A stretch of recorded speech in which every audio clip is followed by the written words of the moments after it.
One of the principal things we look into with employees when they're involved with the active business is how to deal with those employees going forward. There are two major concerns. The first is, will they continue to be employed with the company, and who will make that decision?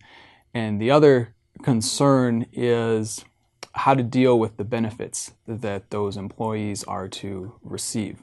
I commonly drafted into the purchase agreements that I have that the employees are actually terminated as of the day of closing, and it'll be up to the purchaser to decide whether they hire those employees or not.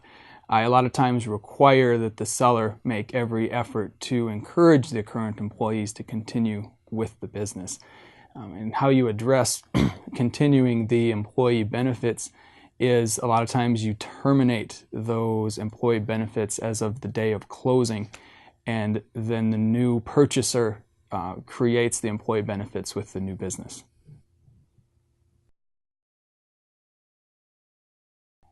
At that point, the employee would have the decision whether to stay or whether to go, and that's certainly a risk that the buyer needs to consider when we draft that into the agreement. From the seller's standpoint, they're going to want that end date of when the employment terminated to limit their risk for those employees.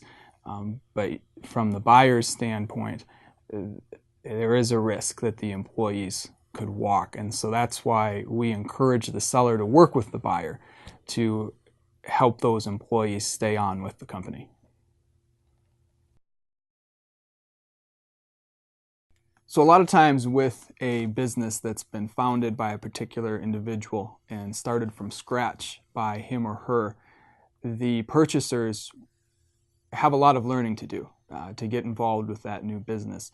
So I've commonly negotiated into those types of contracts where the founder of that business will stay on with the new purchasers in a consulting role and help them learn the ins and the outs of the business and kind of get them on their feet so they know how to operate that business profitably and effectively.